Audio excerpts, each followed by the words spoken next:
പ്രിയപ്പെട്ടവരെ, നിങ്ങൾക്ക് എല്ലാവർക്കും തന്നെ പുതിയൊരു വീഡിയോയിലേക്ക് സ്വാഗതം. അപ്പോൾ നമ്മുടെ വീഡിയോയിൽ നിന്ന് പറയുന്നത് യൂട്യൂബിൽ ഏറ്റവും വലിയൊരു അപ്ഡേറ്റ് വന്നിരിക്കുന്നു. അതായത് യൂട്യൂബ് ഷോർട്ട് വീഡിയോയുമായിട്ട് ബന്ധപ്പെട്ട് നമുക്കറിയാം, നേരത്തെ ആദ്യത്തെ യൂട്യൂബ് ഷോർട്ട് വീഡിയോ എന്ന് പറഞ്ഞാൽ 15 സെക്കൻഡ് മാത്രമായിരുന്നു. പിന്നീടത് 60 സെക്കൻഡ്, അതായത് 59 സെക്കൻഡ് വരെ വീഡിയോ ചെയ്യുന്നതായിരിക്കും നല്ലത്. 60 സെക്കൻഡ്, അപ്പോൾ 60 സെക്കൻഡിൻ്റെ ദൈർഘ്യത്തിലേക്ക് വന്നു. പക്ഷേ ഇപ്പോൾ ഏറ്റവും വലിയൊരു അപ്ഡേറ്റ് എന്ന് പറഞ്ഞാൽ നമുക്ക് ഈ ഷോർട്ട് വീഡിയോ 3 മിനിറ്റ്, അതായത് 2 മിനിറ്റ് 59 സെക്കൻഡ്. ഈ 2 മിനിറ്റ് 59 സെക്കൻഡ് എന്ന് പ്രത്യേകം പറയാൻ കാര്യം, പലപ്പോഴും പലരും 3 മിനിറ്റ് വീഡിയോ ചെയ്ത് ക്രിയേറ്റ് ചെയ്ത് അപ്ലോഡ് ചെയ്ത് കഴിയുമ്പം 3 മിനിറ്റിൽ കൂടുതൽ വരും. അപ്പോൾ അതിൻ്റെ ആ ഒരു ക്രൈറ്റീരിയ തന്നെ വ്യത്യാസം വരും.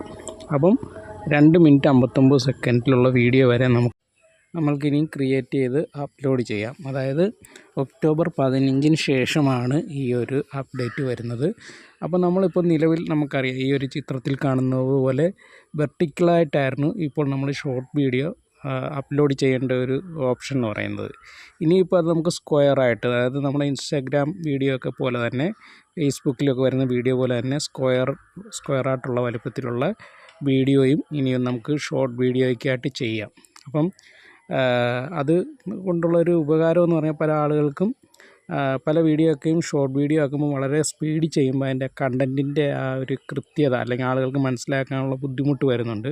അപ്പോൾ അതുമായിട്ടൊക്കെ ബന്ധപ്പെട്ട് നമ്മുടെ KL ബ്രോ, ബിജു, ഋതിക്ക് ഇതിൻ്റെ ആളുകളുമായിട്ടൊക്കെ അതിൻ്റെ ഒരു നിർദ്ദേശം വെച്ചിരുന്നു എന്നൊക്കെ പറഞ്ഞിപ്പോൾ ഒരു വീഡിയോ ഇറങ്ങിയിട്ടുണ്ട്. എന്തായാലും അത് ക്രിയേറ്റർമാരെ സംബന്ധിച്ച് വലിയൊരു കാര്യമാണ്. അപ്പം നമുക്ക് ചെയ്യാൻ പറ്റുന്നതെന്ന് പറഞ്ഞാൽ, ഒന്ന് ഈ വെർട്ടിക്കലായിട്ടും 2 സ്ക്വയറായിട്ടും, ആ 2 ഓപ്ഷൻ ഞാൻ ഈ കാണിച്ചിരിക്കുന്നത് നിങ്ങൾക്ക് മനസ്സിലായി കാണും.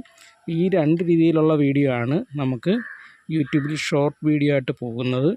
മറ്റ് രീതിയിലുള്ള വീഡിയോ 16:9 റേഷ്യോയിലുള്ള ഇപ്പോൾ വീഡിയോ കാണിച്ചിരിക്കുന്ന ആ ഓപ്ഷനിൽ നമ്മൾ ചെയ്ത് കഴിഞ്ഞാൽ അത് 1 മിനിറ്റിനുള്ള കൂടുതലുള്ള ഏതൊരു വീഡിയോ ആയാലും നമ്മുടെ സാധാ വീഡിയോ ആയിട്ട് തന്നെ ആയിരിക്കും ഇനി മുമ്പോട്ടുള്ള കാലത്തും പോകുന്നത്. ഇപ്പം അല്ലാതെ ആരെങ്കിലും ഈ സ്ക്വയറായിട്ടുള്ള വീഡിയോ നേരത്തെ ചെയ്തിട്ടുള്ളവർക്കായാലും ഇതിന് ശേഷം മാത്രമേ ഈ ഒരു ഓപ്ഷനിലേക്ക് പുതിയ വീഡിയോ അപ്ലോഡ് ചെയ്യുന്നത് മാത്രമേ ഈ ഒരു സെറ്റിങ്സിലേക്ക് വരികയുള്ളൂ. അതിന് മുമ്പുള്ള വീഡിയോ എല്ലാം നമ്മളിപ്പോൾ നിലവിലുള്ള രീതി തന്നെ ആയിരിക്കും. അതുപോലെ തന്നെ ഷോർട്ടിൽ വന്ന വേറൊരു അപ്ഡേറ്റ് എന്ന് പറഞ്ഞാൽ ഷോർട്ട് മ്യൂസിക്കുമായിട്ട് ബന്ധപ്പെട്ടാണ്. അത് നമ്മൾ യൂട്യൂബ് ലൈബ്രറിയിൽ നിന്നോ അല്ലെങ്കിൽ ഷോർട്ട് ലൈബ്രറിയിൽ നിന്നോ നമുക്ക് പാട്ടെടുത്ത് ക്രിയേറ്റ് ചെയ്യാമായിരുന്നു. അപ്പോൾ കോപ്പിറൈറ്റ് വരത്തില്ലായിരുന്നു നേരത്തെ. അതായത് 1 മിനിറ്റിനുള്ളിലുള്ള വീഡിയോ ചെയ്യുന്നതിന് നമുക്ക് പലപ്പോഴും അങ്ങനെ ചെയ്യുമ്പോൾ ഒന്നും കോപ്പിറൈറ്റ് വരത്തില്ല. എന്നാൽ നമ്മളിനി 1 മിനിറ്റ് കൂടുതലുള്ള വീഡിയോ ചെയ്യുമ്പോൾ കോപ്പിറൈറ്റുള്ള വീഡിയോ ചെയ്യുകയാണെങ്കിൽ ആ ഒരു വീഡിയോ ബ്ലോക്ക് ആകുന്നതായിരിക്കും.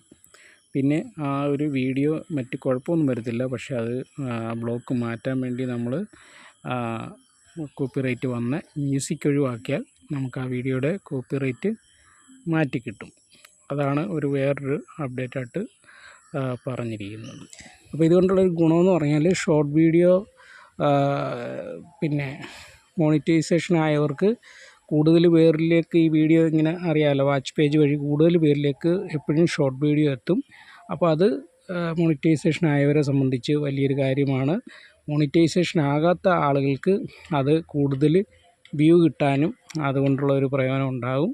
അപ്പം വലിയ ഒരു അപ്ഡേറ്റ് തന്നെയാണ് യൂട്യൂബിൽ നിന്ന് വന്നിരിക്കുന്നത്. അപ്പോൾ എല്ലാവരും അത് പരമാവധി അങ്ങനെയുള്ള വീഡിയോ, അതായത് മനസ്സിലായല്ലോ, സ്ക്വയറായിട്ടുള്ള വീഡിയോയും അതുപോലെ തന്നെ വെർട്ടിക്കലായിട്ടുള്ള വീഡിയോയും ഒക്കെ തന്നെ ക്രിയേറ്റ് ചെയ്ത് നിങ്ങൾക്ക് ഏതാണ് കൂടുതൽ വ്യൂ കിട്ടുന്നതെന്നൊക്കെ ആ സ്റ്റുഡിയോ അനലിറ്റിക്സിൽ പോയി കഴിഞ്ഞാൽ നമുക്ക് ഓരോ വീഡിയോയുടെയും കൃത്യമായ വിവരങ്ങൾ മുഴുവനും അറിയാൻ കഴിയും.